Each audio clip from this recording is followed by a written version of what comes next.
So you are able to see my screen? Yes, Yes. મને દેખાય છે. Yes.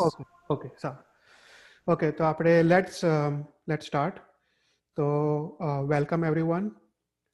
Welcome to our fourth session of Sutra Arth and Rahasya. So in this session, we will continue with our discussion on Yoga Shastra written by Kalikal Sarvagnya Hemchandracharya. So let's start with the stuti of Naukar mantra.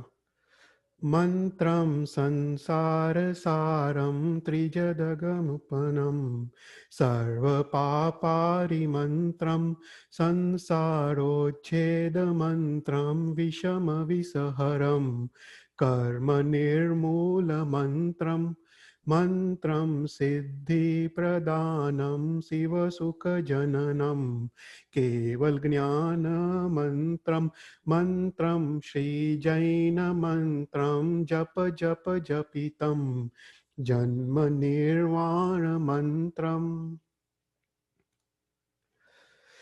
So before we start this session, let's just briefly look at what we discussed in the first 3 sessions of our class. So the first thing we discussed was the 5 rahashyas of the Naukar mantra. So the first rahasya of the Naukar mantra we looked as was based on the sounds of the Naukar mantra. The second rahasya that we looked was the Ant Sampadas. So Ant Sampadati Parmano Art Siddhi Datar. So this rahasya we are going to use today in our sadhana. So this rahasya is very, very important to know. So Sampada are the breaks or stops within the Naukar mantra. So we will we'll look into this in more details in our today's class. Then the third rahasya we looked at was the swars within the Naukar mantra. The Naukar mantra we looked at has Haswa swars and Dirgha swars. And there are 24 Haswa swars within the Naukar mantra. And this Haswa swars basically represents the 24 Tirthankars. Now all these rahashyas are given by Bhadrankar Vijayanji Maharaj Sahib. Bhadrankar Vijayanji Maharaj Sahib was the Aradhak of Naukar mantra. Then the fourth rahasya we looked in our second class was based on the number of akshars within the Naukar mantra. We saw that the first 5 pad of Naukar mantra has 35 akshars, and it basically symbolizes or stands for 35 guns of Margansari Jivan. And the last 4 pad of Naukar mantra, that is known as Chulika, has 33 akshars, and it stands for 33 asatna of Guru Maharaj Sahib, especially in the Sadhu Jivan. And the last rahasya we looked in our last class is a famous rahasya at Arsat Akshar Ena Jano Arsat Tirth Sar. So the 68 akshars of Naukar mantra stands for 68 tirth. And we saw in our last class what are the names of the 68 tirth as given in our Shastra. So these are the 5 rahashyas we looked at in our first 3 classes. Then we started our discussion on Yoga Shastra. Now, Yoga Shastra, as you know, is written by Kalikal Sarvagnya Hemchandracharya. He wrote this Shastra close to 850 years back. So 850 years back during the times of Kumarpal Maharaja. So we were looking at the first 3 steps of Yoga Sadhana. We looked at the first step as Yam, second step as Niyam or Pachkan, the third step as Asan. So in today's class, we are going to look at the 4th step called Bhav Pranayam. Now this step is very, very important in Yoga Sadhana. So one of the important things we discussed in the last class, that all these steps are sequential. That means you have to follow these steps in order. You know, you have to first implement Yam in your life, then you have to implement Niyam in your life, then Asan, and so on and so forth. So you cannot achieve Samadhi before you achieve Dhyan, and you cannot achieve Dhyan before you achieve Dharana. So all these steps are sequential, and you will realize in today's class that why these steps are sequential. So let's briefly look at the first 3 steps. So we saw that the first 3 steps, the first step is Yam, right? What is Yam? Yam is 5 Anuvrats for Shavaks and 5 Mahavrats for Sadhus. So we saw that observing these 5 basic principles in life, the 5 Anuvrats for Shavaks, is absolutely essential to move to the second step of Yoga Sadhana. Therefore, I request everyone, if you have not taken the 5 Anuvrats from Shavak, from Guru Bhagwan, whenever you go to India, please take this 5 Anuvrats, because the sadhana starts with this Panch Anuvrats. Without taking Panch Anuvrats, the sadhana, the Yog sadhana does not start. So it's very, very important to go to Guru Maharaj Sahib and take this Panch Anuvrats of Shravak. Then we looked at the second step, and second step is very, very important, and it's very broad. So second step is Niyam and Pachkan. So we looked at various different categories under Niyam and Pachkan. We saw the first category under Niyam and Pachkan as Chau Bahya and Chau Abhyantar Tap. And we saw that Uma Swati Maharaj Sahib has given this Chau Bahya and Chau Abhyantar Tap in Tattvartha Sutra. So we looked at this in detail in our first class. In the second class, we also looked at Chau Niyam of Shravak. Right, the Chau Niyam of Shravak are Sachit, Davva, Vigai, Vana, Tambol, Vatta Kusumesu, Vahan, Sarna, Vilevana, Bambanisnar Paddesu. So if you know Atichar, you will realize this Chau Niyam of Shravak are very, very important. If you do not take this Chau Niyam of Shravak daily, then it's considered Atichar. You know, in Atichar it says Chau Niyam Dingat, Ratrigat, Lidha Nahi. Well, you have to take this Niyam both in the morning and for the evening. And not taking this Niyam is Atichar. Then in the last class, we looked at Chau Avashyak Kriyas. And these Chau Avashyak Kriyas are the Kriyas that are mandatory to be done daily. And not doing any of these Chau Avashyak Kriyas is considered a dosh. So the Chau Avashyak Kriya we saw were Samaik, Chavisatto, Vandan, Pratikaman, Kausag, and Pachkan. And last thing we saw in our last class was the 12 Vrats of Shravak, also known as Deshvirti Vrats. So in this, the first are Panch Anuvrats that already we talked in the first step of Yam. Then there are Tron Gun Vrats, there are Disha Pariman, Bhogabhog Pariman, and Anarthadan. And Char Siksa Vrats that are Samaik, Desavagasik, Pausad, and Atiti Samvibhag. So these are the Bar Vrats we saw in the last class. So again, it's very, very important to go to Guru Maharaj Sahib and take this Bar Vrats. Initially, you can start with 1 or 2 Vrats, and slowly keep on adding the Vrats every year, and you can slowly take all the 12 Vrats. So when you take all the 12 Vrats, you get that Yogyata to come into Virti Dharma and come to the 5th Gunastanak. So if you are in the 4th Gunastanak, you can now come to the 5th Gunastanak, that is Desvirti Gunastanak. And then the last and the third step we discussed in our last class was a very important step called Ashan. Now we saw that Asan in Jain Dharma is very different than Asan in Vedic Parampara. Asan in Jain Dharma is a process of Kaya Nirod and Kaya Klesh. So it basically means that you have to hold your body position steady without any bodily movements. Tao Khayam, Thanenam, Monenam, Janenam, Appanam, Vosirami. That means you have to hold your body position steady without any movements and then enter the stage of Anupreksha and Dhyan. So that is the basic meaning of Kausarg or Asan in Jain Dharma.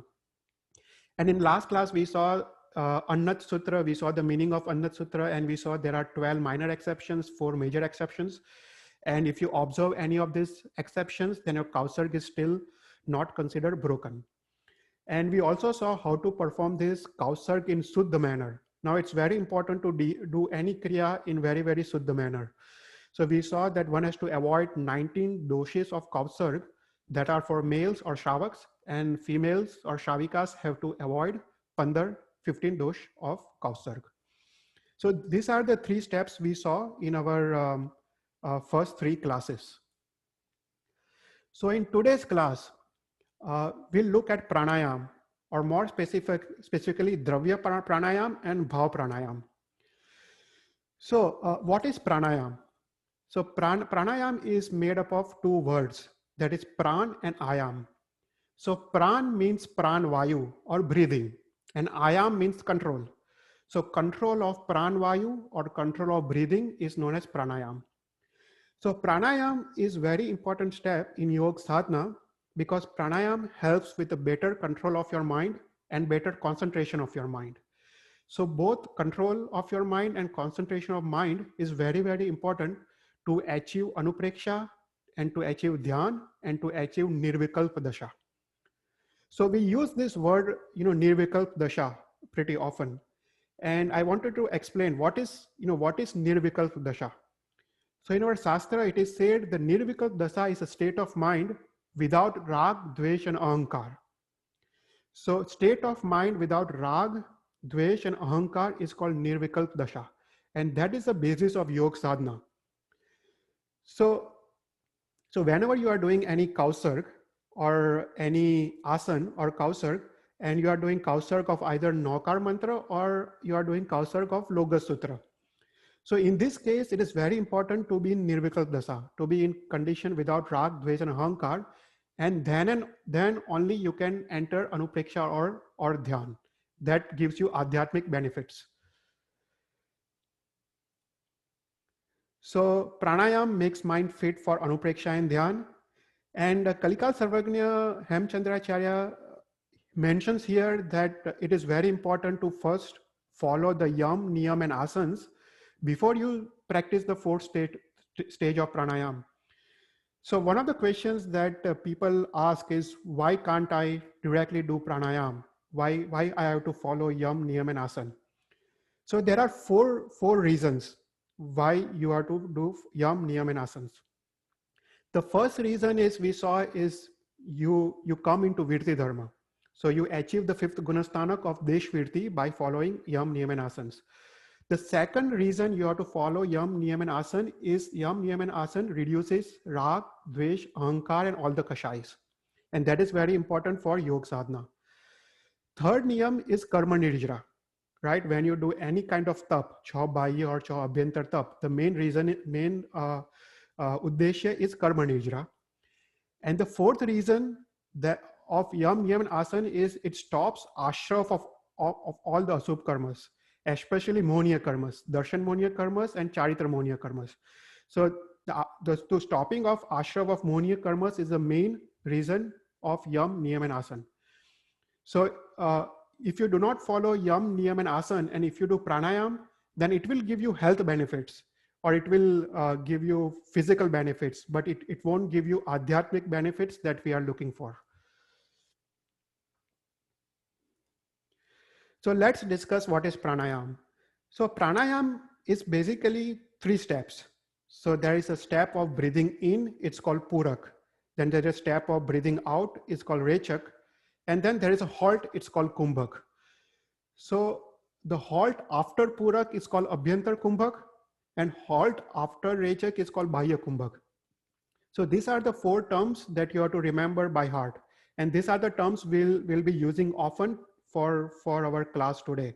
So breathing in is called purak, breathing out is called rechak, and halt is called kumbhak. So in our body, there are 3 types of nadi. There is Ida nadi, there is Pingla nadi, and there is Susumna nadi. Now these nadis are the pathways through which the pran vayu flows. So the Ida nadi flows through the left side of spinal cord. There is Pingla nadi that flows to the right side of spinal cord.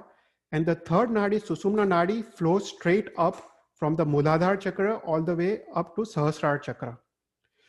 So Kalikal Sarvagnya says in the Yoga Shastra, this is very interesting, that whenever you are in Rag Dasha, your pran vayu is flowing through the Ida nadi. Whenever you are in Dvesh Dasha, the pran vayu flows through the Pingla nadi. And when you are in Vairagya or Nirvikalp Dasha, a condition without Rag and Dvesh, the pran vayu flows straight up all the way from Muladhara chakra through Sahasrara chakra.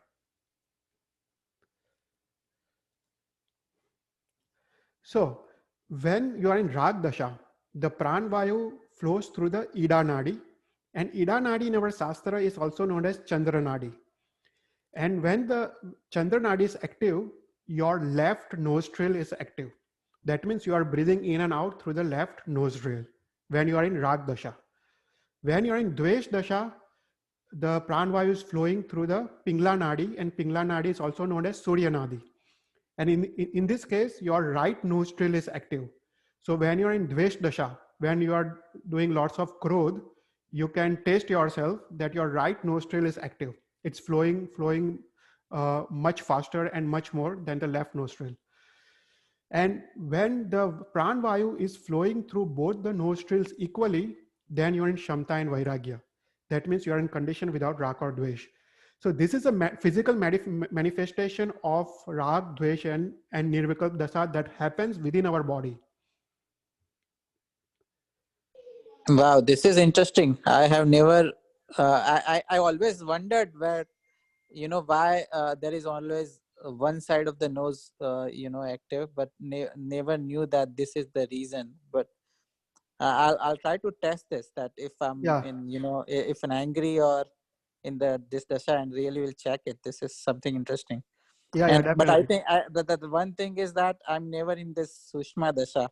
But the both nest, I don't know if I have both the nostrils like flow equally. Yeah, I yeah, don't know if yeah. The reason is we have never, we have never concentrated on achieving निर्विकल्प दशा. हमने कभी मेहनत नहीं किया है. हम कभी राग में होते या द्वेष में होते. कुछ भी करते हैं जनरली हमारा राग या द्वेष चलता रहता है. कुछ भी करते हमने कभी जागृत अवस्था में नहीं है, इसलिए जागृत is so much important. And then we'll see later in the class ki how to basically achieve this vairagya dasha. There's lots of explanation given in Yoga Shastra. It's a very, very important and very, very good to know. So moving forward, so all our energy, right? It's in dormant state.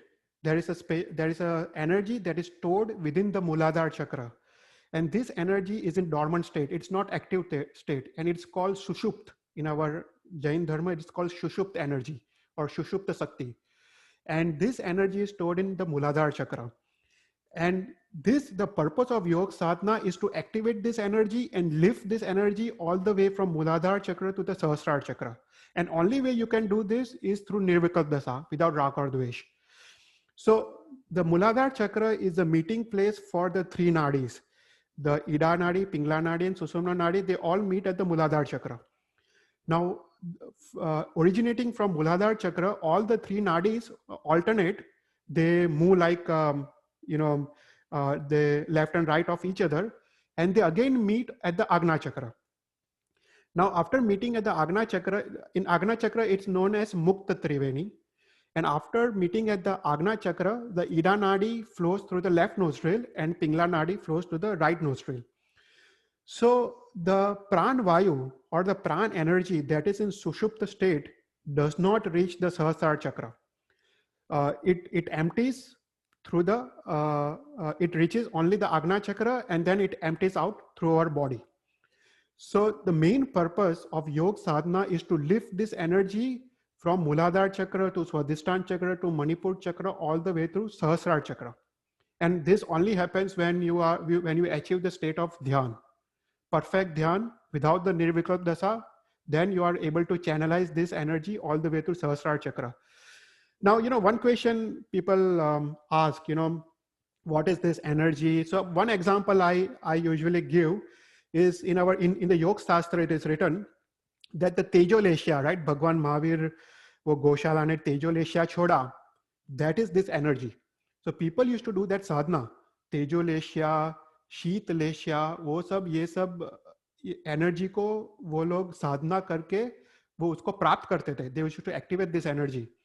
So that energy is in Muladhara chakra, that Tejolesha. And they used to channelize this energy and activate this energy. उन्होंने खराब काम के लिए use किया, हमको तो वैराग्य और मोक्ष के लिए यूज करना है.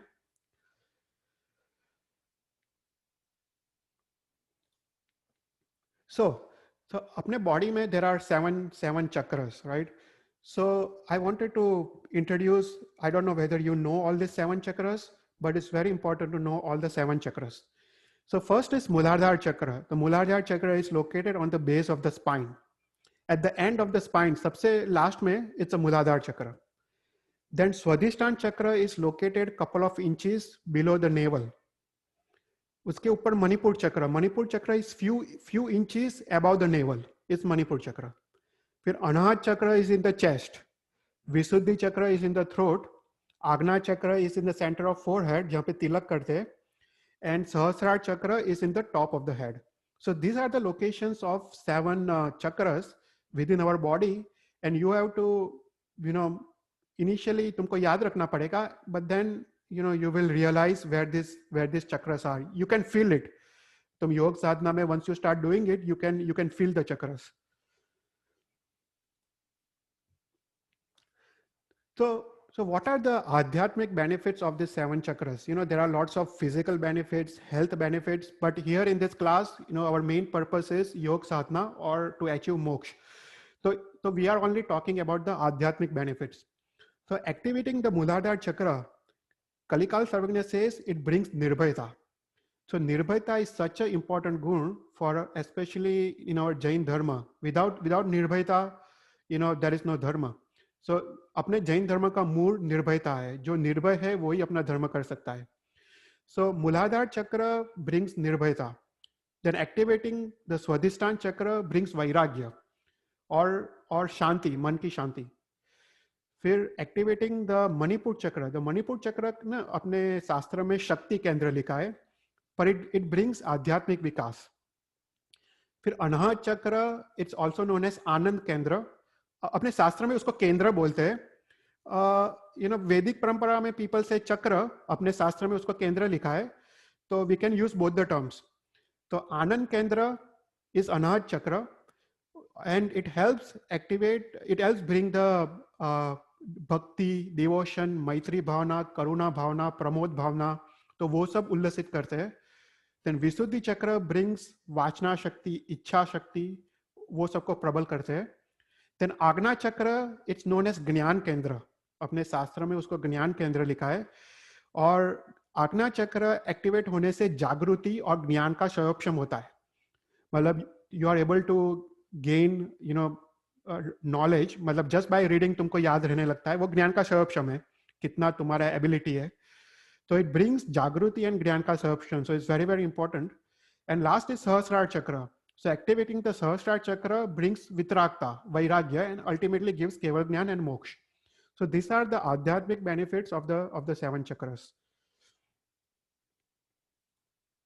So any questions so far?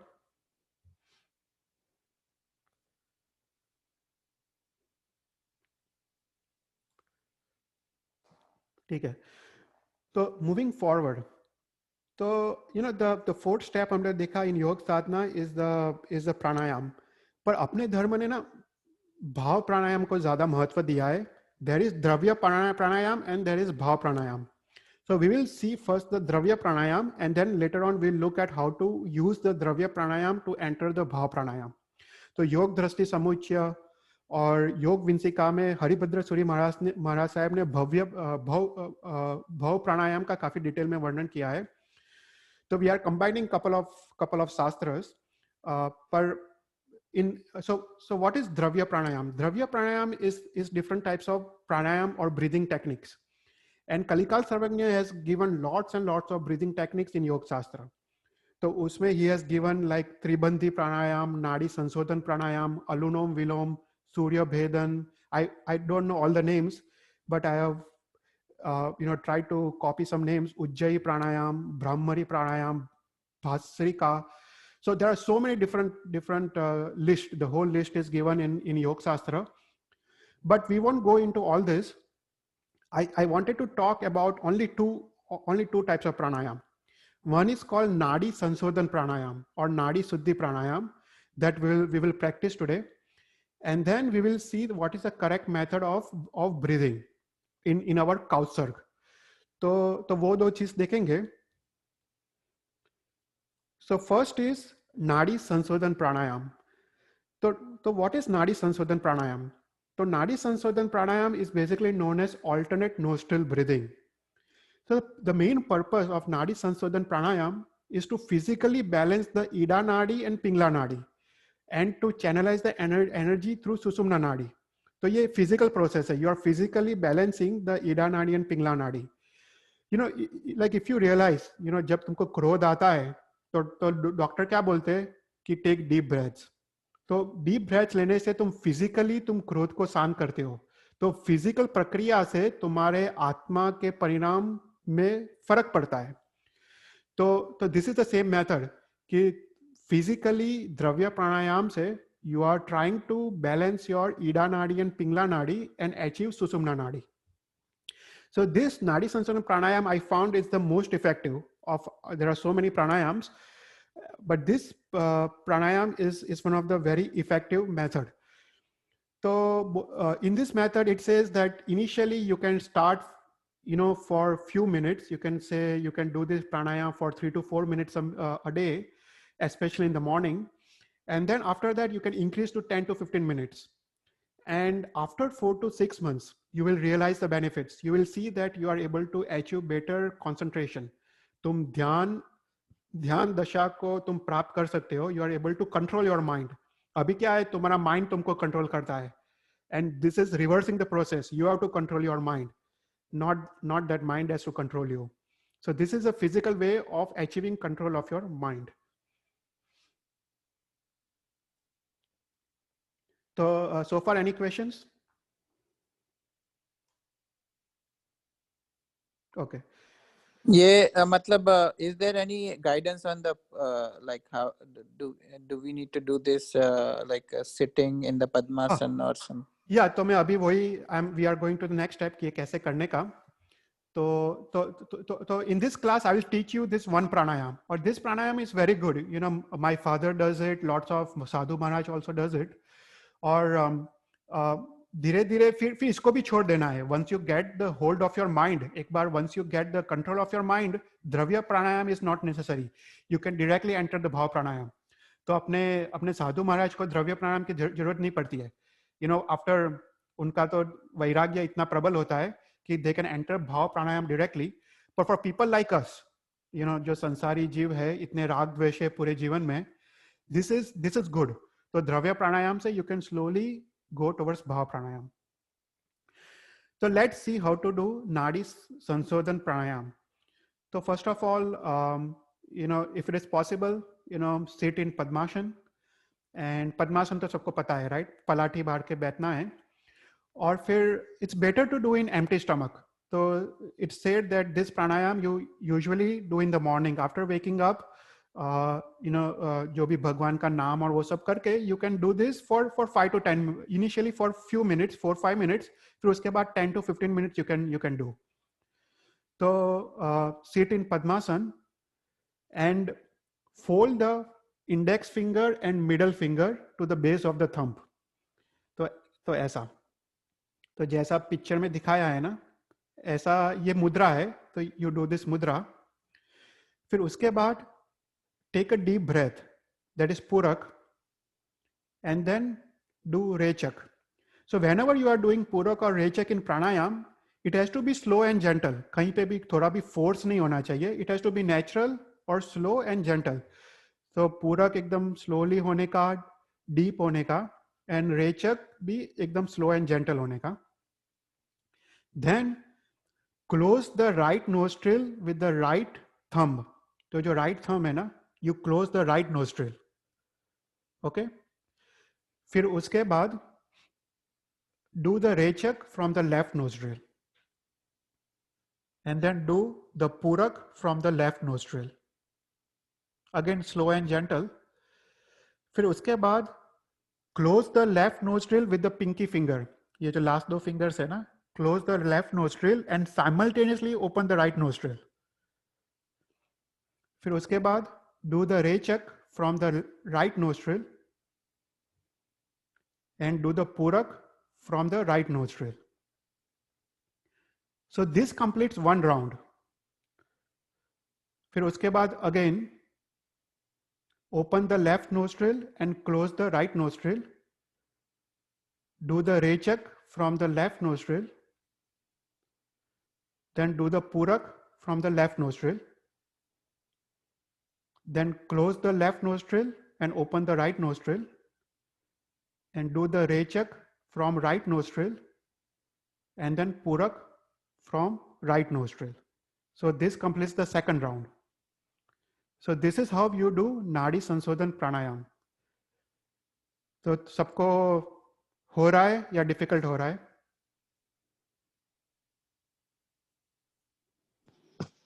No, this is clear. This is clear. Okay. Yeah. मतलब it is a simple. एक बार तुम करोगे ना, तो पहले लेफ्ट नोस्ट्रिल से रेचक, पहले रेचक आएगा, रेचक, फिर सेम नोस्ट्रिल से पूरक, उसके बाद वो नोस्ट्रिल क्लोज करके दूसरा नोस्ट्रिल ओपन करने का, और दूसरे नोस्ट्रिल से रेचक और सेम नोस्ट्रिल से पूरक। तो वो पूरा एक साइकिल करे तो वन स्टेप होता है, so one cycle. So initially you can do for 4 to 5 minutes, और देन स्लोली तुम you can do for 15-20 minutes, and then you will realize the difference. तुमको जीवन में ही तुमको डिफरेंस लगेगा कि तुम्हारा mind you are able to control much better. Yeah, Chaital, this sounds very similar to that Anulom Vilom that. या same. ये मतलब अनुलोम विलोम भी कलिकाल सर्वज्ञ ने लिखा है, मतलब देयर आर सो मेनी, देख अनुलोम विलोम लिखा है, सूर्य भेद, मतलब काफी सारे टेक्निक्स है, there are so many techniques, and this are all the physical techniques, right? You can use any techniques, and ultimately our goal is to can कि हमको अपना माइंड कंट्रोल करना है। कि अभी क्या हो रहा है कि माइंड बोलता है कि तुम ये करो और हम वो करते हैं, पर अभी दूसरे हमको वो दशा से निकल के हमको माइंड को बोलना है कि नहीं तुम चुप बैठ, मेरे को ये नहीं करना है। सो वी हैव टू हमको वो दशा में पहुंचना है, तभी जाके राग द्वेष कम होंगे हमारे। And this is a physical way of achieving, and you can use so many different techniques, पर मेरे को पता है कि ये टेक्निक रियली वर्क्स गुड, ये नाड़ी संशोधन, क्योंकि उसमें क्या है कि ईडा और पिंगला नाड़ी दोनों बैलेंस होते हैं। तो whenever even whenever you are doing कौसर्ग या फिर तुम सामयिक कर रहे हो, तो सामयिक करने से पहले डू द द्रव्य प्राणायाम। तुम सामयिक लेने से पहले तुम 5 मिनट या 10 मिनट अगर तुम द्रव्य प्राणायाम करो तो तुम्हारा सामयिक बहुत अच्छा होगा, तुम सामयिक में अब काफी अच्छी तुम साधना कर पाओगे। तो this is something you can do before the samayik. तो द्रव्य प्राणायाम तुम कर सकते हो, फिर then you can enter even kausarg और इवन डू द सामयिक। ये जो हम ब्रीदिंग ले रहे हैं, तो डू यू सजेस्ट कि इसको जितना हम लंबा खींच सके तो उतना अच्छा है, या? नहीं ऐसा नहीं है, पर क्या लिखा है कि breathing should be slow and gentle and should be deep. मतलब जब तुम पूरक कर रहे हो तो तुम्हारा सांस पूरा भरना चाहिए। अभी क्या है कि हमारा सांस आधा आधा हो जाए, हम आधा लेते हैं आधा छोड़ते हैं, तो वो तो बॉडी के लिए भी अच्छा नहीं है। साइंस में भी तुम लिखा है कि you have to breathe deep, मतलब तुम्हारा पूरा चेस्ट फुल होना चाहिए, और तुम रेचक करो तो पूरा खाली होना चाहिए। तो it should be slow and gentle, कहीं पे फोर्स नहीं होना चाहिए। ये द्रव्य प्राणायाम का you have to be very careful कि उसमें तुम फोर्स करोगे तो नुकसान हो सकता है फिजिकली। तो you have to be slow and gentle, हर एक क्रिया में इसमें स्लो एंड जेंटल होने का, और फिर जितना हो पाए उतना करने का। यू डोंट फोर्स कि अगर ठीक है पूरा डीप नहीं हो रहा हो तो उसको जाने देने का, जितना हो रहा है उतना करने का। मतलब ये करने में तुमको श्रम नहीं लगना चाहिए, you should not feel extremely tired. एकदम सहज समा, नेचुरल होना चाहिए, या कहीं पे भी फोर्स नहीं, जस्ट और ये तो मतलब अपने जैन धर्म में तो इतना सारा है पर लोगों को पता नहीं है। अभी वैदिक परंपरा में ना ये सब काफी प्रैक्टिस कराते हैं, पर उनका रीजंस थोड़े अलग होते हैं। हमको तो राग द्वेष से निकलना है, हमारा रीजंस कंप्लीटली अलग है। पर ये सब वो लोग तो काफी और अच्छा कराते हैं, दे डू वेरी गुड। मैं इंडिया में था तो I used to go to this yogic institute, हम लोग दो घंटे रोज सुबह को करते थे ये सब प्राणायाम और वो सब। तो काफी अच्छा कराते हैं, and you can use their techniques, मतलब टेक्निक्स तो अल्टीमेटली सेम ही है, पर you can use their techniques, और फिर ultimately you use that for our kausarg और सामायिक।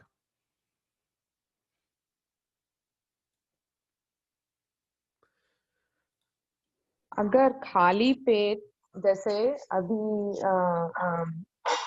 जैसे अभी रात की सौगंध कर ली, अगर खाली पेट तो सुबह उठ के नहीं हुआ समझो किसी प्रकार से, तो शाम में मतलब 24 करने के बाद में 3 घंटे बाद में रात में भी कर तो सकते हैं, right?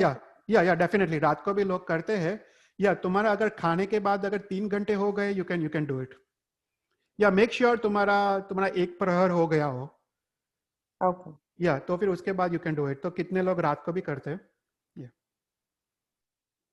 I also heard कि ये प्राणायाम से काफी लोग की बीपी में भी बहुत सुधारक आया है, ब्लड प्रेशर।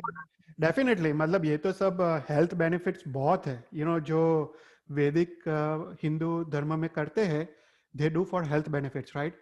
और बहुत सारे हेल्थ बेनिफिट्स है, और दैट इज रियली गुड, क्योंकि ना you you don't have to take allopathic medicine. तुम्हारे काफी पाप बच जाते हैं। तुम्हारे जो पाप है मेडिसिन के, जो एलोपैथिक मेडिसिन बीपी के, वो सब तो इट्स प्रीटी बैड।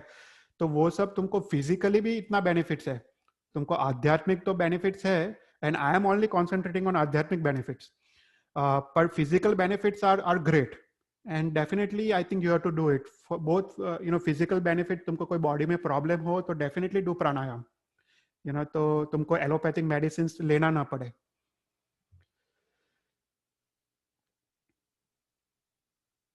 तो दिस इज नाड़ी संशोधन प्राणायाम। तो अभी we are slowly moving towards bhav pranayam. So we will start discussing about how to use all these techniques for our bhav pranayam. So Kalikal Sarvagnya says, again, this is a second very interesting thing. He says कि अपना normal breathing cycle should be 12 cycles per minute. Okay. So for a healthy human being, for a healthy and perfect human being, the correct rate of breathing is 12 cycles per minute. That means every cycle should be around 5 seconds. So 3 seconds for Purak, and 2 seconds, approximately 2 seconds for Rechak. Again, सबका थोड़ा vary होगा, but this is the correct rate of breathing. In our case, if you notice, हमारा cycles are much faster. We do around 16 cycles a minute. So Kalikal Sarvagnya says the correct rate of breathing is 12 cycles per minute. And then this is not an exercise. This is a correct rate of breathing for your entire life. But हमारे लिए तो it's very difficult, to change the breathing. But this is something interesting fact for you to know. So it's basically तुमने जो बोला slow breathing is a correct breathing,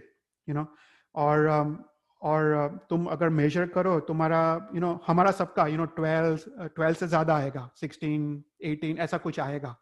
तो शास्त्र तो बोल रहा है कि तुम स्लो ब्रीदिंग करो। और अगर तुम देखो, अगर तुम्हारे जीवन में राग और द्वेष कम होते जाओ ना, तुम्हारा ब्रीदिंग भी तुम्हारा स्लो होता जाएगा, तुम्हारा ब्रीदिंग फास्ट नहीं होगा। देख, तुम क्रोध करते हो, तुम्हारा फास्ट ब्रीदिंग होता है। तुम एकदम द्वेष में हो, अहंकार में हो, तुम्हारा ब्रीदिंग बढ़ जाएगा। तो हमारा स्वभाव डिफरेंट है, हमारा स्वभाव इज कंप्लीटली ऑपोजिट। तो तुम जब क्षमता और वैराग्य में हो तो automatically your breathing will slow down, and the correct rate of breathing is around 5 seconds per cycle. So now I found one video online, कि ये video I have used quite a bit for मेरे practice के लिए, but I will send you the link and you can use this video to match this cycle, 12 cycles per minute. So I'll play this video and let's practice at least for few cycles. तो जब music ऊपर जाता है you have to do Purak, and जब music नीचे जाता है you have to do Rechak. So this video is exactly 12 cycles per minute. So let me play the video, और मेरे को बोलना कि आवाज आ रहा है या नहीं।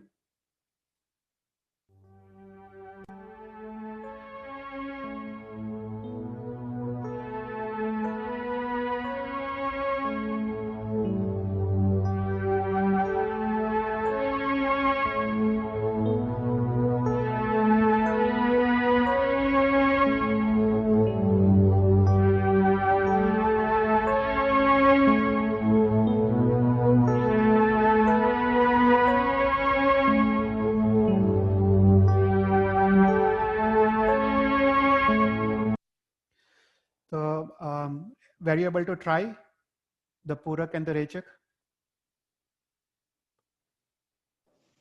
Yeah. So this is the 12 cycles per minute. और अपने इंडिया में तो there are lots of Vedic institute जो ये practice कराते हैं, and there are like so many people actually going to this sadhana and they practice this 12 cycles per minute. और तुम जितना प्रैक्टिस करोगे ना, तुम ये पूरे लाइफ में यूज कर सकते हो। मतलब मैंने तो सुना है कि थोड़े हिंदू के एक गुरु थे चिदानंद, जो अभी आई थिंक अभी नहीं है, पर he used to follow this 12 cycles per minute, and he उनका डेथ एग्जैक्ट 100 ईयर्स पे हुआ. ही लिव्ड फॉर 100 ईयर्स और उसको शरीर में कोई भी रोग नहीं आया. चिदानंद, जो अभी अभी नहीं है, आई थिंक 30-40 ईयर्स के पहले की बात है. पर ये हिंदुओं भी ये प्रैक्टिस करते हैं और उसका हेल्थ बेनिफिट्स भी इतना अच्छा है होता है. तो उसका आध्यात्मिक बेनिफिट्स की तो बात ही अलग है, पर तुम जीवन में भी हेल्थ बेनिफिट्स के लिए भी यू कैन यूज दिस. तो I will send this video कि तुम प्रैक्टिस कर सकते हो.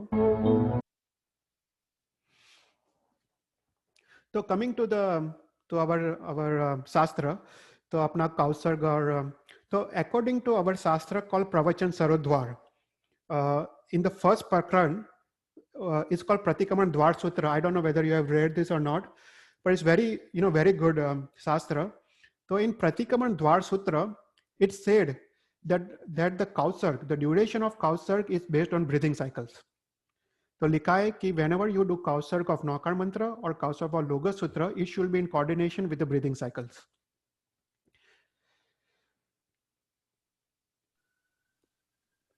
So, हाँ, किसी का क्वेश्चन है? Okay. So the correct or not, sorry, not correct, but the most common duration of Kausarg is 25 breathing cycles. So if you do Kausarg of Loga Sutra from Logas to Ujjhagare to Chandesu Nimalara, there are 25 pads. And these 25 pads are 25 sampadas. So Logas में every pad is one sampada. So sampada मतलब तुमको stop होना है. तो Logas to Ujjhagare उसके बाद stop होना है. फिर so every pad के बाद stop होना है. So each pad is one breathing cycle. So in Logas, when you do Kausarg from Logas to Ujjhagare to Chandesu Nimalara, तुमको 25 breathing cycles लगने चाहिए. तो तुम जब लोगस बोलो तब पूरक करने का, उज्जोग्रे बोलो तब रेचक करने का. So that is the very वो तो काफी स्लो हो जाएगा, right? very slow, पर that is the right way of doing it. अभी ना मतलब जैसे तुम्हारी बात बराबर है, हमारे प्रतिक्रमण में तो हम इतना यूज नहीं कर सकते क्योंकि प्रतिक्रमण में इट्स रियली फास्टर, पर this you can use during the samayik.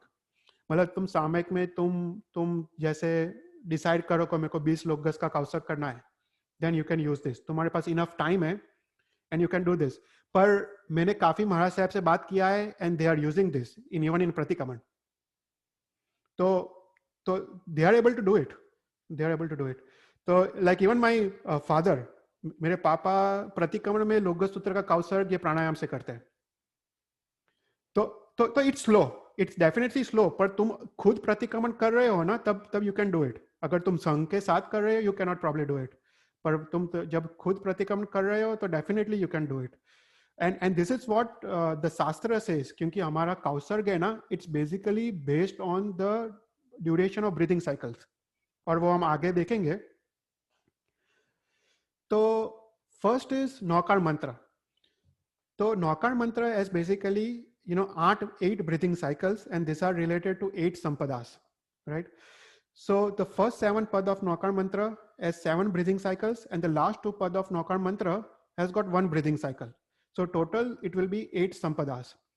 तो उसमें when you say नमो, तब सांस लेने का अरियंतानम you have to do रेचक. So again when you say नमो, सांस लेने का सिद्धानम you have to do रेचक. तो ऐसा करते करते when you reach मंगलांच सवेसिम, it's a 1 breathing cycle, right? So मंगलांच सवेसिम पूरे में सांस लेने का, और परमम वही मंगलम में रेचक, सांस छोड़ने का. So नौकार मंत्र में 8 breathing cycles लगने चाहिए, and this is a perfect way of doing काउसर्ग.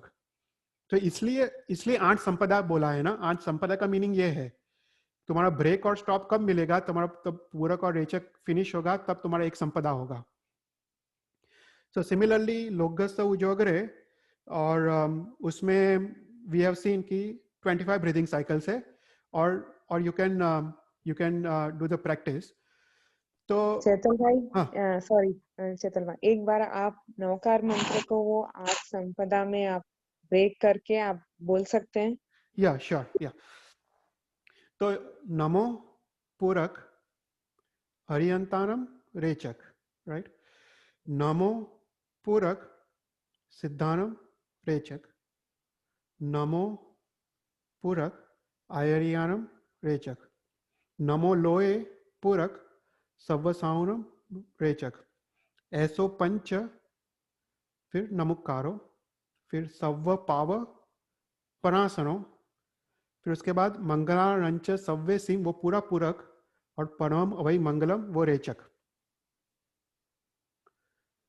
Okay और ओके या मतलब एंड तुम ना एक बार करोगे ना, यू विल रियलाइज कि ऐसा क्यों है. मतलब यू विल फील इट कि जैसे तुम बोल रहे हो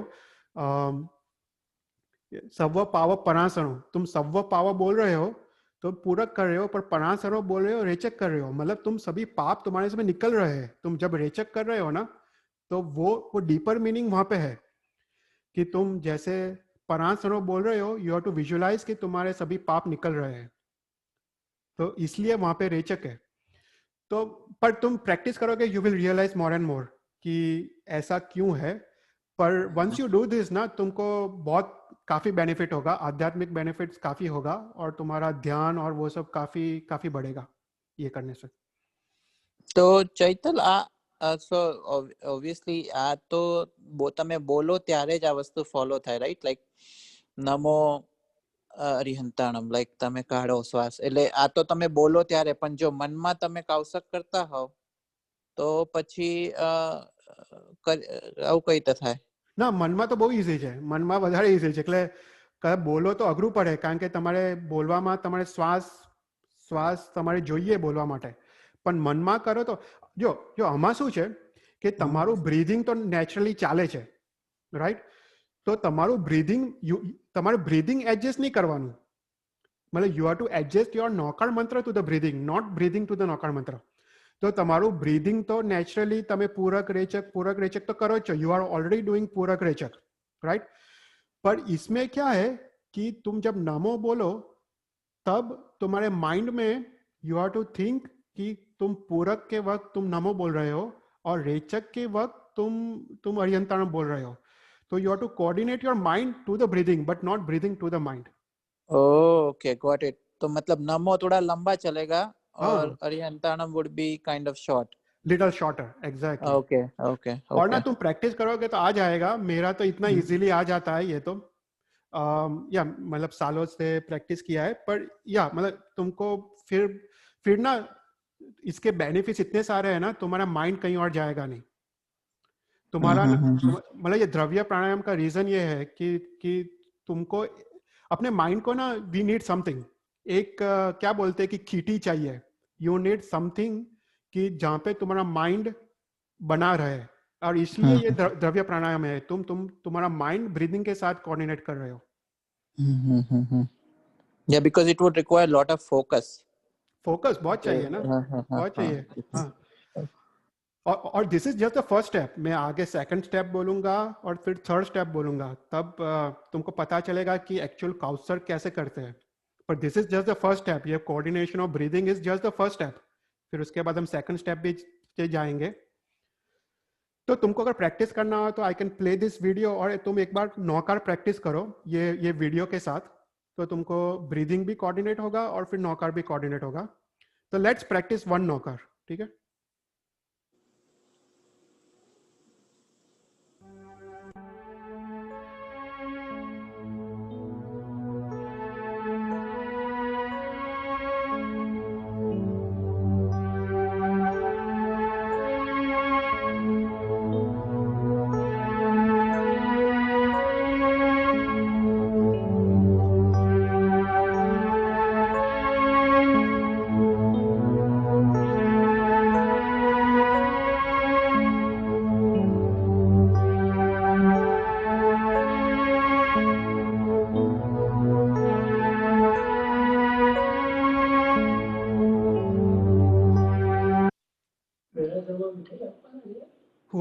हुआ प्रैक्टिस?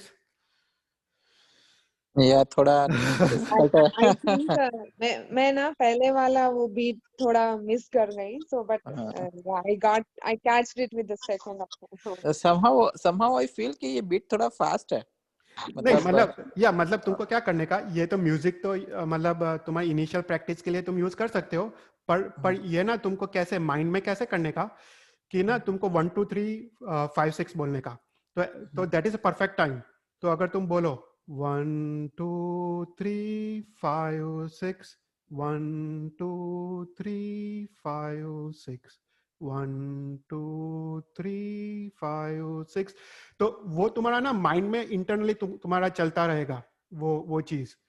तो वो ना परफेक्ट मैंने मैच किया है, it comes to 12 cycles per minute.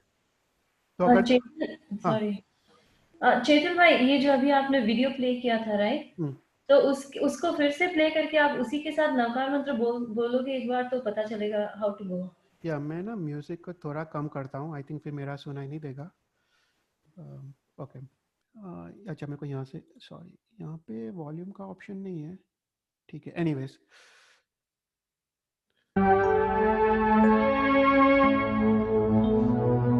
नमो अंतारम, फिर वापस नमो, फिर सिद्धानम, फिर वापस नमो, फिर आयरियानम, फिर नमो उवज्जायानम, फिर नमो अवसावनम, फिर ऐसो पंच नमुक्कारो, फिर अव्वा पाव परासनम, फिर मंगलारंच सव्वेसी परम हवै मंगलम। तो ऐसा है, या मतलब ये ना अगर तुमको म्यूजिक के साथ डिफिकल्ट हो रहा हो तो म्यूजिक यूज मत करना। क्योंकि ये क्या है कि कलिकाल सर्वंग ने बोला है कि 12 साइकिल्स पर मिनट, पर it's not always practical for us, क्योंकि ये क्या है कि लोगों का राग द्वेष इतना कम हो गया होता है और उनका ऑलरेडी साइकिल्स ने थोड़े स्लो हो गए होते हैं बॉडी के, और उनके लिए ना वो नेचुरली ये मैच होता है। पर अगर if you are not able to follow 12 cycles per minute तो उसको छोड़ दो। पर this is more important, you have to coordinate the Navkar with पूरक एंड रेचक। तो यूज योर ओन पेस, ठीक है। तो ये म्यूजिक को अगर साइड में रखना हो तो साइड में रख दो, तुम अपना नेचुरल ब्रीदिंग करो, और जब पूरक बोल रहे हो तो नमो बोलो, और अरियंतम बोलो तब रेचक रेचक करो। तो that will more easier for you. Chetal भाई, अगर 12 की जगह 10 साइकिल हो गए तो ओके ओके, डेफिनेटली ओके। या मतलब स्लोवर इज ओके राइट, क्योंकि समहाउ आई फील कि मेरा स्लो चल रहा है इससे। मेरा भी थोड़ा स्लो चल रहा है। अच्छा तुम लोग ऑलरेडी निर्विकल्प दशा में आ गए हो काफी लोग। ऐसा तो नहीं है, लेकिन नहीं मुझे लग अच्छा रहा है है अच्छा कि है। ये नहीं सबका मुझे- सबका अलग अलग होता है, सबका हाँ, डेफिनेटली अलग होता है। और तुम्हारा अभी स्लो है क्योंकि तुम शांति से बैठे हो और तुमने कुछ किया नहीं है। पर तुम वॉकिंग करके आओ तो थोड़ा फास्ट होगा। पर okay.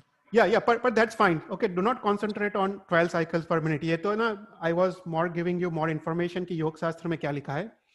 पर इट्स परफेक्टली फाइन। मतलब ये द्रव्य प्राणायाम ना अल्टीमेटली वो भी छोड़ना है।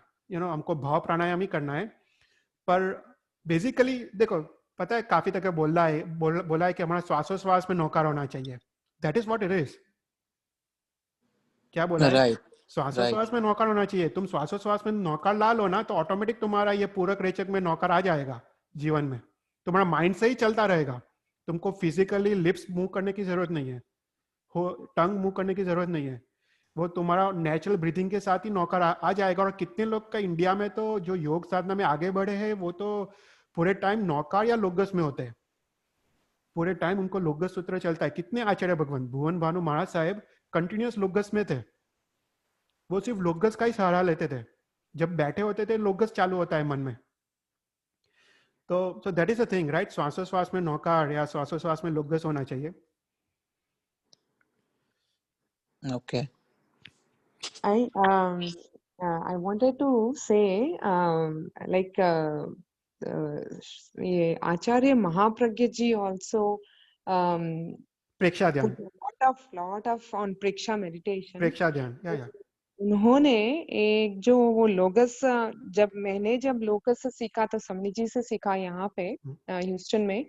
और वो बहुत स्ट्रेस करते थे कि लोगस को भगाओ नहीं, आप उसको सिखाए, वो ऐसे सिखाए जैसे तो इसीलिए मैं जब काउसक करती हूँ और स्पेशली प्रतिक्रमण में तो मैं बहुत पीछे रह जाती या हूँ तुम्हारा एंड टाइम ज्यादा लगता है, या वो देखा है। या बिकॉज वो आदत ऐसे उन्होंने किया। वो आप जब अभी जब बोल रहे हैं ना 24 ये, तो अभी मैं गिन रही थी तो वो एकदम वैसा ही फिट होता है जैसे उन्होंने ऐसे राग में बिठाया कि एग्जैक्टली लोगस में तो हाँ, राग है ना, मतलब वो राग राग जो दिया है ना वो एग्जैक्ट ये साइकिल्स मैच होते हैं। अगर तुम राग में गाओ, अभी कभी हम राग लेंगे, मैंने इस प्रेजेंटेशन को लिया नहीं है, पर लोगस मैंने आचार्य भगवंत को राग में गाते हुए सुना है लोगस, और वो इतना ब्यूटीफुल होता है, और ये पूरा तुम्हारा टाइम और ब्रीदिंग साइकिल्स मैच हो जाते हैं उससे, क्योंकि वो और एक बार आप जब राग में या सीख जाओ तो फिर आप भगा ही नहीं सकते हो क्योंकि या वो राग छूटती नहीं है। ये ऐसे ही करने का है। काउसर्ग भी ऐसे करना है, क्या है काउसर्ग में तुम एकदम फास्ट कर देते हो, तुम्हारा तो 5 ब्रीथिंग साइकिल में पूरा लोगस हो जाता है, या हमारा, सॉरी तुम्हारा नहीं पर हमारा, पर वो एक प्रॉब्लम है, राइट। हमको नौकार के लिए 30 to 40 साइकिल्स लगना चाहिए, एक नौकार के लिए 30 to 40 सेकंड्स लगना चाहिए, और लोगस के लिए तो 2 मिनट लगना चाहिए। 25 into if you do 25 into 5, right, 125, तो एटलीस्ट 2 मिनट एक लोगस में लगना चाहिए। लोगस का आपने अभी कोई बताया, कोई राग है क्या? वो मुझे पता नहीं था। वो लोगस के ना, या मैं गा के बताऊं जो मैंने सीखा चेतन भाई? या श्योर श्योर, हाँ बताओ। हाँ, बताओगे तो बहुत अच्छा रहेगा चंदन जी। अब तो it's like you can count, okay, when I pause it. लोगस उज्जोय गरे धम्म तित्थ यरे जिने अरिहंते कित्त इस्सम चौवीसंपि केवली उसभमजेयं च वन्दे संभव अभिनन्दनं च सुमहिं च पौमप्पहं सुपासं जिनं च चन्दप्पहं वन्दे सुवहिं च पुप्पदन्तं सीयलसी जंसवासुपूज्यं च विमलानन्तं च जिनं धम्मं सन्तिं च वन्दामि कुन्थुम् अरं च मल्लिं वन्दे मुनिसुवयं नमिजिनं च वन्दामि रिट्ठनेमिं पासतः वर्धमानं च एवं मये अभितुवा विहुयरयमलापहीनजरमरणा चौवीसंपि जिनवरा तिथयरा मे पश्यन्तु कित्तियवन्द्य मह्या जे लोकस्य उत्तमा सिद्धा आरुग्यबोहिलाभं समाहि वरमुत्तमं दिन्तु चन्देषु निम्मलयरा ऐचेषुम् अह्यं पयासयरा सागरवर गंभीरा सिद्धा सिद्धिं मम दिशन्तु। ये या एक्चुअली चंदेसु निमलयारा में मेरा 24 खत्म हो रहा है, तो आई राइट, थिंक थोड़ा सा या आगे। या पर बराबर है तुम्हारा राग, मैंने यही राग सुना था, आई थिंक ऑलमोस्ट सिमिलर था। आई थिंक राग तो बराबर है, और तुमने परफेक्ट गाया, क्योंकि लोगस से तुम ऊपर ले जा रहे हो और उज्जवग्र नीचे ले जा रहे हो, और वही ब्रीदिंग साइकिल है, लोगस हाँ, में पूरक है। इसीलिए मुझे जब मैं सबके साथ प्रतिक्रमण करती हूँ ना, तो मेरा एंड मिच्छामी दुक्कडम बोलना पड़ता है कि मेरे वजह से फिर सबको उतना लंबा वेट करना पड़ता है। So I feel uncomfortable doing pratikraman with you all, because या तो मेरी साइकिल रह जाती है या फिर मेरे कोई पीछे के वो जो I am not able to catch up with the. नहीं मतलब इट्स ओके, देखो प्रतिक्रमण में ना सपोज तुम ये यूज ना करो, ओके है, राइट। मतलब कितनी बार ना, मतलब जैसे संघ के साथ कर रहे हो तो you have to live this, तुमको संघ के साथ ही संघ की स्पीड पे करना पड़ेगा। पर ये क्या है कि तुमको खुद को जीवन में उतारना चाहिए, कि तुम सामयिक कर रहे हो, सामयिक में क्या करना है हमको, हम स्वाध्याय करते हैं, पर स्वाध्याय is just the first step. उसके बाद तो अनुप्रेक्षा और ध्यान तो मच मच ऊपर का स्टेप्स है। तो अनुप्रेक्षा और ध्यान में तुमको काउसर्ग में आना, काउसर्ग में उतरना है, और सामयिक में तो काया निरोध का ही लिखा है, राइट। तो काउसर्ग में रहना है, और काउसर्ग में तुमको सामयिक में ये लोकगस और नौकार मंत्र करना है, काउसर्ग में रह के। तो that is what you have to slowly practice, और तुमको ये जीवन में उतारना है। प्रतिक्रमण में ओके है, क्योंकि हम संघ के साथ कर रहे हैं, अकेले कर रहे हैं तो कम्प्लीटली डिफरेंट स्टोरी है, पर संघ के साथ कर रहे हैं तो फिर you just follow what ever the संघ इज डूइंग।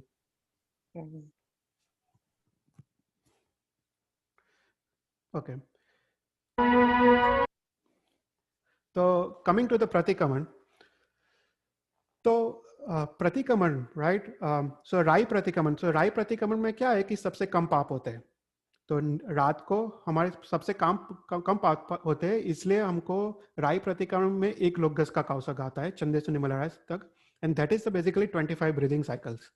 और देवसीय प्रतिक्रमण में हमको दिन में ज्यादा पाप होते हैं, तो उसमें 2 लोकगज का कौशक होता है और उसमें 50 ब्रीदिंग साइकिल्स है।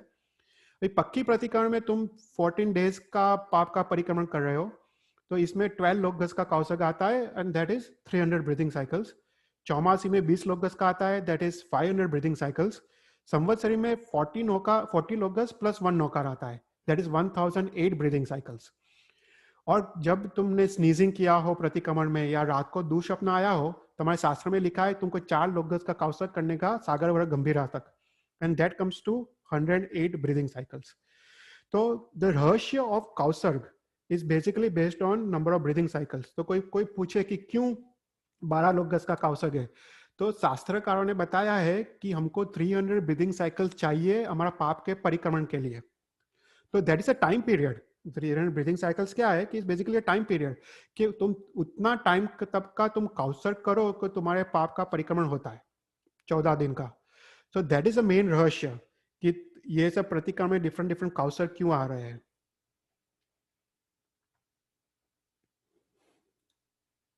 वाओ। ओके, चैतल, हाँ, स्नीजिंग का क्या, what is the, I mean I know that कि अपने प्रतिक्रमण में स्नीजिंग को थोड़ा दोष माना गया है, लेकिन क्या रीजन है? तो स्नीजिंग बिकॉज का वो तो या प्रतिक्रमण में ऐसा है ना कि वो क्षेत्र देवता को आह्वान करते हैं।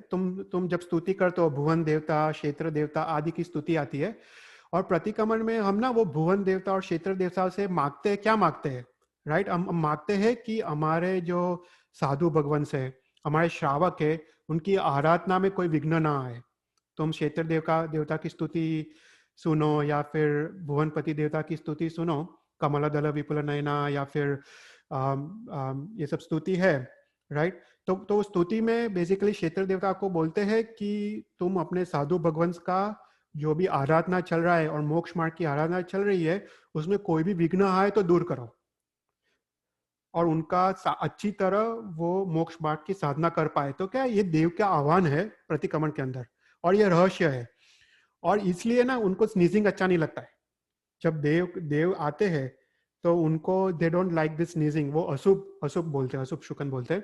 तो इसलिए फिर हमको ना वो अगर स्नीजिंग आए तो उसका पाठ करना पड़ता है कि देव को वो ना हो बेसिकली। तो वो रीजन है, उनको बुरा ना लगे, काइंड ऑफ राइट उस राइट रीजन से। एग्जैक्ट। क्योंकि ओके हम तो ओके, हमको उनकी सहाय है, सहाय चाहिए, राइट, कि हमारे राइट राइट। हमारे साधु महाराज को किसी को कोविड ना हो, किसी को ऐसा कोई बीमारी ना हो। तो इसलिए हम क्षेत्र देवता भुवन देवता को बोलते हैं कि तुम हमारे संघ की रक्षा करो, हमारे स्पेशली साधु भगवान की रक्षा करो। तो इसलिए ये आता है कि स्नीजिंग आए तो फिर तुमको ये कर देने का उनका।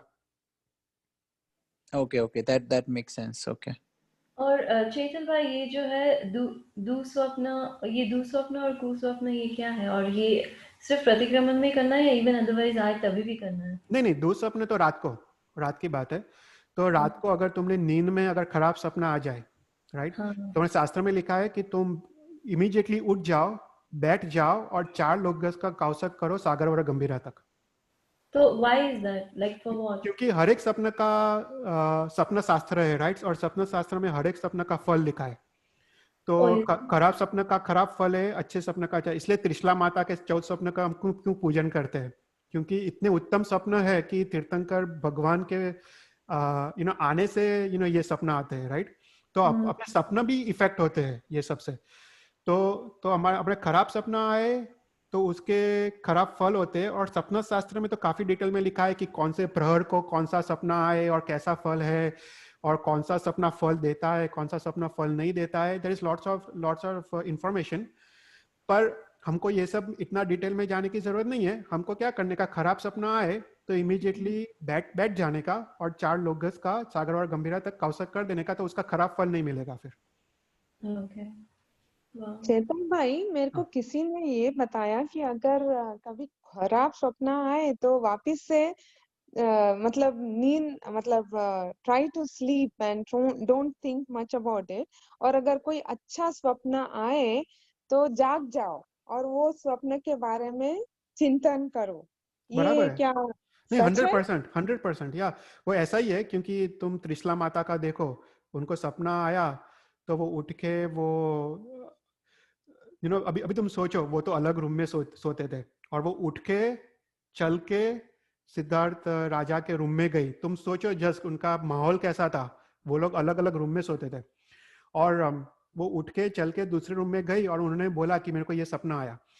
तो कहने का मतलब है कि जब अच्छा सपना सपना आता है तब तुम उठ जाओ, फिर उसके बाद तुम सो नहीं, और फिर उसके बाद जैसे ही तुम्हारा सुबह हो तो फिर गुरु महाराज से मिलो और वो सपना तुम बोलो। पर अच्छा सपना होना चाहिए, राइट? अभी हमारा तो कुछ भी सपना बात करेंगे तो गुरु महाराज सुनेंगे भी नहीं। पर या ऐसा कोई विशिष्ट सपना आए, कोई विशिष्ट सपना आए तब उठ जाओ, और फिर उसके बाद भगवान का चिंतन करो। अपने में ऐसा लिखा है, अगर गुरु महाराज का योग नहीं हो तो भगवान का चिंतन करो। और खराब सपना आए तो ये प्रक्रिया करो, चार लोगस का कौशक करो, फिर उसके बाद तुम सो जाओ। और स्वप्न ही ना है तो उसका कुछ है चैतल? ना एनु तो कसो नहीं। Yes, most of time we don't even remember the सपनास, राइट? सपना तो चलते रहता है बैक ऑफ द माइंड, हमको पता भी नहीं होता है। Okay okay. या ये तो अगर सही में हमको लगे कि कुछ अच्छा सपना आया और कुछ खराब सपना आया, तुम एकदम घबरा के बैठ गए, अपन घबरा के उठ गए रात को, राइट? तो तुमको इमीडिएटली पता चलेगा, ओह मेरे को तो बहुत खराब सपना आया। तो उस समय तुम ये कौशक करो, और फिर ये इससे भय भी निकल जाते हैं। ये कौशक का दूसरा बेनिफिट्स है कि तुम्हारे सब भय चले जाते हैं, राइट? तुम लोगस्त उजोगरे दम्मतित यरे जीने बोलो। जीने अर्थ उसका वन ऑफ द अर्थ है कि 7 भयों को जीतते, उसको जीने बोलते हैं ना, जिनेश्वर, राइट?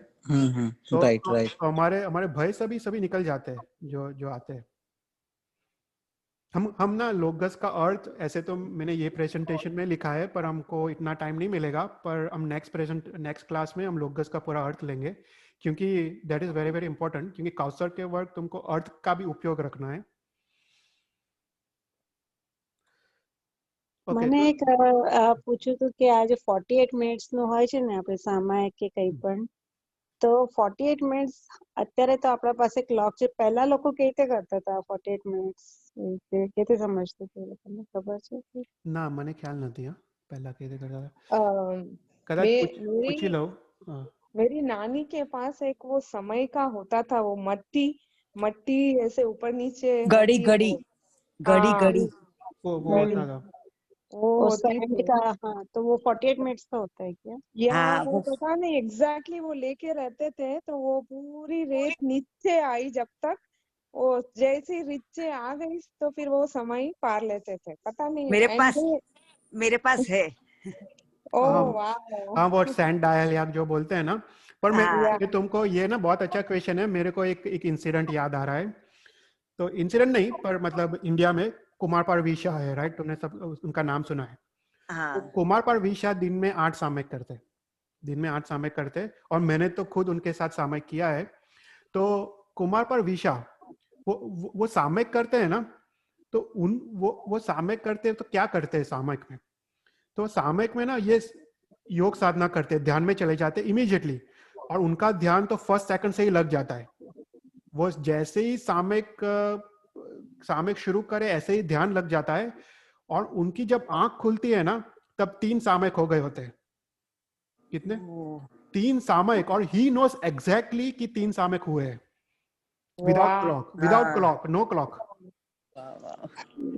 मतलब ये सब जागृत है, मतलब ये लोग ध्यान करते हैं पर पूरे जागृत अवस्था में है, और उनकी जागृति का लेवल कितना होगा, मतलब they know the time exactly in the body, they know. और ये सब टाइम उनको कैसे पता चलता है? क्योंकि ये लोगस और वो सब का तुम टाइम के साथ करो, तब तुमको ख्याल आएगा कि बॉडी का भी क्लॉक सिंक्रोनाइज होता है ये सबसे। ये मतलब ऐसे ऐसे महापुरुष है कि उनको खुद को रियलाइज नहीं होता है कि 3 सामयिक हो गए, इन द सेंस कि टाइम इतना हो गया, राइट? वो इतने आनंद में होते हैं। हमको तो एक सामयिक में पग ऊपर करना पड़ता है, पग नीचे करना पड़ता है, कब हो रहा है, पे टाइम देखते हैं, और फिर हम उठ के चले जाते हैं, हम ठीक है हो गया मेरा, हमको ना पूरा करने में आनंद है, राइट? हमको कोई क्रिया पूरे करने में आनंद है, पर इन लोगों को क्रिया में रहने का आनंद है। इनका वो डिफरेंस है, हमको भगवान की पूजा पूरी करने में आनंद है, ये लोग को जो करते हैं वो क्रिया में ज्यादा आनंद है। तो वो डिफरेंस है कि उनको वो आनंद में होते हैं ना, वो 3 सामयिक तक आनंद में होते हैं, इसलिए उनकी आंख खुलती भी नहीं है एक बार आंख बंद हो गई तो। दे डोंट इवन रियलाइज कि वो इतने आनंद में है कि 3 सामयिक तो ऐसे ही हो गए उनके। इसलिए तो 8 सामयिक कर सकते हैं ना, हम लोग 2 सामयिक भी नहीं कर पाते, 1 सामयिक के बाद थक जाते हैं। Wow, No, amazing. you are very true, Chaital bhai, because lot of meditation, जो masters and all that, जब वो लोग जब ध्यान साधना करते हैं तो मतलब यहाँ पे वर्जीनिया में कैंप होता है यूथ का, टीनेज का, तो 7 दिन का कैंप होता है। At the end of the last day they have full का यूथ सर, मतलब तुम मेडिटेशन, मतलब इट्स 24 आवर्स, आप जितना घंटा बैठना है। So there are some kids who sit in like samadhi and they don't get up for 12 hours. Wow. या वो तो है, मतलब and so they go into a different world. They go transcendental world kind of. I don't know how they do it, but वो कुछ तो like महाराज जी बोलते हैं कि those are enlightened soul from the previous birth. ये एक ही जन्म का नहीं आया है। या साधना तो एक जन्म का नहीं है, ये साधना तो काफी जन्मों जन्म का है, या एक जन्म से ये सब नहीं मिलता है। या डेफिनेटली, मतलब ये लोग का तो पूरा भव का साधना होता है, इसलिए वो लोग वैराग्य में इतना छोटे निमित्त मिलके उनको वैराग्य आ जाता है। हमको इतने सारे निमित्त मिलते हैं पर हमको वैराग्य उत्पन्न नहीं होता है। और ये लोग का आत्मा का क्या है कि छोटा सा निमित्त में वैराग्य हो जाता है। अभी मैंने एक इंसिडेंट पढ़ा था एक अपने ही शास्त्र में, कोई बुक में, कि एक साधु महाराज थे, और साधु महाराज ने सिर्फ इतना देखा, वो जंगल में थे, पहले तो जंगल मार्ग से गुजरते थे, और उन्होंने इतना देखा कि झाड़ से पान गिर रहा है, और झाड़ से पान गिर रहा है, और उनको भेदाभेद ज्ञान का उनको वो हो गया, शरीर और आत्मा अलग है। सिर्फ इतना इंसिडेंट देखने से वो सोचते हैं कि झाड़ से पान गिर रहा है, मतलब हमारा बॉडी भी एक बार निकलने वाला है आत्मा से। उनको ना छोटा सा निमित्त चाहिए, एंड हमको तो कितना भी बड़ा निमित्त मिले ना तो भी कुछ होता नहीं है। और इन लोगों को छोटा निमित्त को देख के उनको तुरंत वैराग्य हो जाता है और उनको केवल ज्ञान हो जाता है। और उनकी ये प्रीवियस भाव का साधना है, उनको सिर्फ छोटे निमित्त से इतना परिवर्तन आता है। वो तो पूरे भाव में इतनी सारी साधना की है, इसलिए वो निमित्त काम करता है।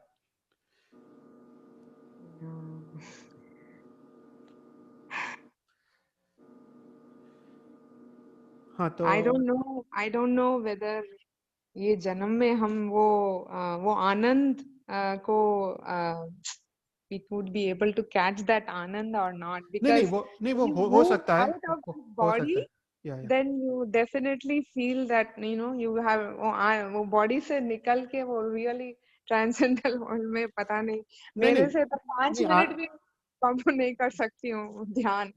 नहीं वो तो हो सकता है। ये जन्म में अनुभूति तो काफी लोग को होता है, काफी साधु महाराज को अनुभूति हुआ है। तुम भक्ति योगाचार्य यशो विजय महाराज साहब देखो, काफी महाराज साहब, वो लोग तो पूर्ण अनुभूति में होते हैं। मतलब ये लोग का आत्मा की अनुभूति ये भाव में हो सकता है। तुमको ठीक है मोक्ष नहीं हो सकता है, केवल ज्ञान नहीं हो सकता है, पर आत्मा की अनुभूति हो सकती है डेफिनेटली। और हमारा वही है ना, ध्येय वही है, आत्मा की अनुभूति। No, definitely they can do. मैं मेरी बात कर रही हूँ।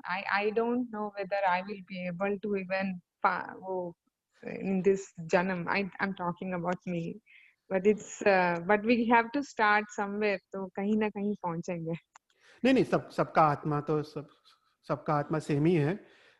सिर्फ या सबको पॉसिबल है।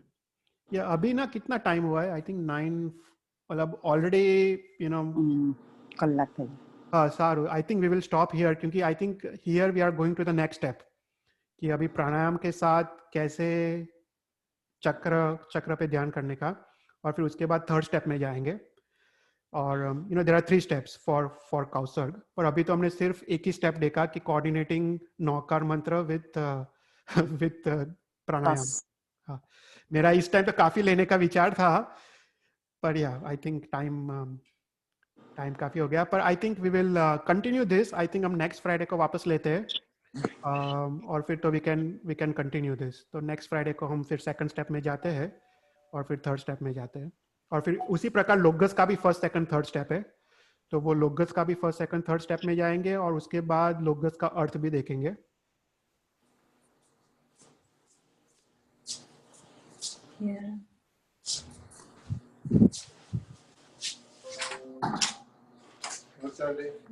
Thank you, Chetal bhai. Thank you very much. Thank you Thank you, चेतन भाई। Chetal. Thank you. मेरी तो सर्जरी हुई है।